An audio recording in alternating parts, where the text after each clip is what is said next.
स्वराज्याच्या इतिहासात एक नाव सूर्य तेजासारखं झळकतं. राजमाता जिजाऊ. त्या फक्त शिवबांच्या माता नव्हत्या, त्या होत्या स्वराज्याचं स्वप्न पाहणाऱ्या आणि ते सत्यात उतरवणाऱ्या पहिल्या शिल्पकार.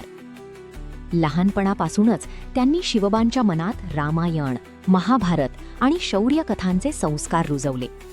त्या फक्त कथा सांगत नव्हत्या, तर त्या कथांमधून एक योद्धा घडवत होत्या. त्या फक्त आई नव्हत्या, त्या स्वराज्याची ताकद होत्या. जेव्हा महाराज स्वराज्य विस्तारासाठी मोहिमेवर असायचे, तेव्हा राज्यकारभाराची संपूर्ण धुरा जिजामातांच्या हाती असायची. पुण्याच्या लाल महालात बसून त्या प्रजेच्या वेदना ऐकायच्या, अन्यायाविरुद्ध कठोर उभ्या राहायच्या आणि गरजूंवर मायेचा हात ठेवायच्या. शेतकऱ्याच्या भाजीच्या देठालाही कुणी हात लावू नये आणि स्त्रियांचा सन्मान राखला जावा, त्यांचा शब्द म्हणजेच कायदा होता.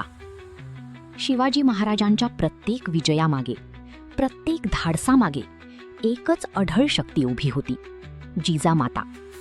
त्यांनी स्वराज्याला केवळ दिशा दिली नाही, तर त्याला आपल्या संस्कारांनी अभेद्य बनवलं.